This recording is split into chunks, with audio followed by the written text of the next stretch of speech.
Patancheru BRS MLA Mahipal Reddy ED అధికారుల ఎదుట హాజరయ్యారు. మైనింగ్ కేసులో మహిపాల్ రెడ్డి 300 కోట్ల రూపాయల అక్రమాలకు పాల్పడ్డారని ఈడీ అభియోగాలు మోపింది. ఇటీవల ఎమ్మెల్యే మహిపాల్ రెడ్డితో పాటు ఆయన సోదరుడి ఇంట్లో ఈడీ అధికారులు సోదాలు చేపట్టారు. 2 రోజుల క్రితమే ఆయన ఈడీ ముందుకు వెళ్లాల్సి ఉంది. అయితే ఈడీ ప్రత్యేక అనుమతితో ఇవాళ హాజరయ్యారు.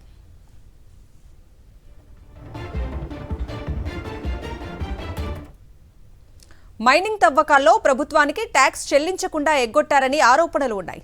సంతోష్ శాండ్ అండ్ గ్రెనేడ్ పేరుతో మహిపాల్ రెడ్డి వ్యాపారం చేశారు. 39 కోట్ల రూపాయల వరకు ట్యాక్స్ ఎగ్గొట్టారని ఈడీ ఆరోపణలు చేస్తోంది. మైనింగ్లో వచ్చిన లాభాలన్నీ రియల్ ఎస్టేట్తో పాటు బినామీ పేర్లతో వ్యాపారాలు సాగిస్తున్నారని ఈడీ గుర్తించింది. సంగారెడ్డి, పటాన్చెరు పరిసర ప్రాంతాల్లో మహిపాల్ సోదరులు మైనింగ్ నిర్వహించారని ఈడీ తెలిపింది.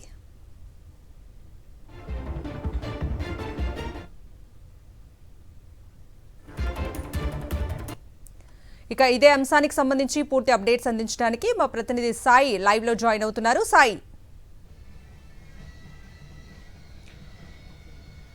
కవిత, పటాన్చెరు బీఆర్ఎస్ పార్టీకి సంబంధించిన ఎమ్మెల్యే గూడెం మహిపాల్ రెడ్డి ఈరోజు ఈడీ ఎదుట విచారణకు హాజరయ్యారు. అయితే గత నెలలోనే చూసాం మహిపాల్ రెడ్డి ఆయన సోదరుడు మధుసూదన్ రెడ్డికి సంబంధించినటువంటి ఇళ్లలో దాదాపు 11 ప్రాంతాల్లో ఈడీ సోదాలు నిర్వహించింది. అనేకమైనటువంటి కీలక పత్రాలను స్వాధీనం చేసుకుంది. అయితే అప్పుడే ఆయనను విచారణకు పిలిచింది. ముఖ్యంగా ఈయనకు సంబంధించినటువంటి Santosh mines, sand and mines సంబంధించినటువంటి కంపెనీ తెలంగాణలో గత బీఆర్ఎస్ ప్రభుత్వ హయాంలో పటాన్చెరులోని లగడారంలో మైనింగ్ తవ్వకాలు చేపట్టింది. అయితే అక్కడ దాదాపు 72 లక్షల టన్నుల మైనింగ్ చేసి కేవలం 8 లక్షల టన్నులకు సంబంధించినటువంటి మైనింగ్ సంబంధించిన ట్యాక్స్ రాయల్టీ మాత్రమే చెల్లించారు. మిగతాదంతా కూడా అక్రమంగా తవ్వారు. అక్రమంగా ఆర్జించినటువంటి దాదాపు 341 కోట్ల డబ్బును వివిధ కంపెనీల రూపంలో వివిధ రియల్ ఎస్టేట్ రంగాలలో పెట్టుబడులు పెట్టారు. సో దీంట్లో అప్పుడు గతంలోనే మెదక్లో అయితే పటాన్చెరులో కేసు అయినప్పుడు మహిపాల్ రెడ్డి సోదరుడు మధుసూదన్ రెడ్డిని పోలీసులు అరెస్ట్ చేశారు. అయితే ఆ తర్వాత ఆయన బెయిల్ మీద వచ్చినప్పటికీ కూడా ఇందులో పెద్ద ఎత్తున మనీ ఇన్వాల్వ్ అయింది కాబట్టి మనీ లాండరింగ్ కింద కూడా ఈడీ కేసు నమోదు చేసి